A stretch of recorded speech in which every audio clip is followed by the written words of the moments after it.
Ang kalabasa ay isang masustansyang gulay na mayaman sa bitamina, mineral at antioxidants na nagbibigay ng maraming proteksyon sa ating katawan.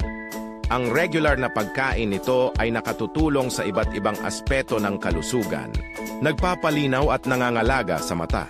Ang kalabasa ay mayaman sa beta-carotene na ginagawang vitamin A ng katawan para mapanatiling malusog ang paningin. Naglalaman din ito ng lutein at zeaxanthin na nagpoprotekta sa mata laban sa mapaminsalang sinag ng araw para maiwasan ang paglabo ng mata dulot ng pagtanda. Nagpapalakas ng immune system. Ang vitamin C nito ay pinalalakas ang produksyon ng white blood cells na lumalaban sa mga sakit.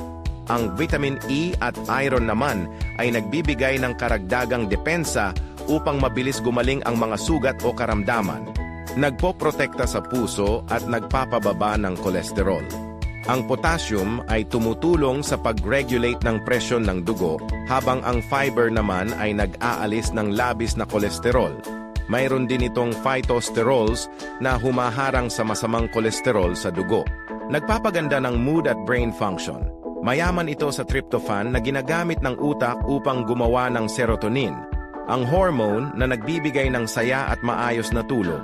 Mahalaga rin ang B vitamins at folate para sa mental clarity. Mabuti sa mga buntis at pag-iwas sa anemia. Ang folate ay tumutulong sa tamang paglaki ng utak ng sanggol.